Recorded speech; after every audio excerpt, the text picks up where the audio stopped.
Bismillahirrahmanirrahim. Kız деген öte çoğun нәрсе, öte улуу нәрсе. Ошон үчүн кыздын тарбиясына көп көңүл буруш керек. Пайгамбарыбыз айткан, ким 3 кызды жакшы тарбияласа, ал 5ке кирет деп. Экөө болзочу десе, экөө да дейт.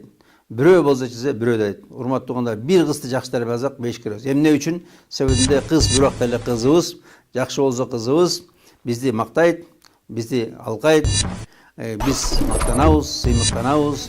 Мен кызым айланайын деп ошо бактылуу болобуз. Эгерде кызыбыз жаман жолго түшсө, тамеки чексе, арак ичсе, түндө ар жакта жүрсө, анда эл караган бетибиз жер карайт. Ошол эле убакта кызыбыз келин. Кыз барган жерде кызыбыз жакшы болсо, бизди алкайт, айланайын, атаңа рахмат, энеңе рахмат, тарбиясына рахмат. Эгерде кызыбыз жаман болсо, күндө күйөө менен урушса, кайнененин тилин албаса, анда бизди каргайт. Тарбияң менен жерге кир, атаң менен жерге кир, энең менен жерге кир.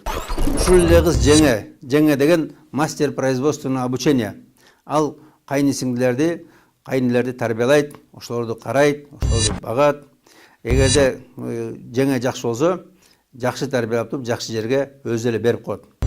Эгерде жеңе жаман болсо, өзү мода кийсе, өзү туура эмес жүрсө, анда биздин кыздарыбызды да бузат.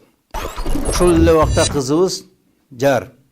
Алганың жакшы болгон соң, кирсең үйүң бейиштей, алганың жаман болгон соң, кирсең үйүң кепедей, кийимиң сасып чириген, төшү сасык текедей. Ошо аялың жакшы болсо, үйүң тартиптүү, таптаза, рахаттуу, балдар тарбиялуу, багылуу.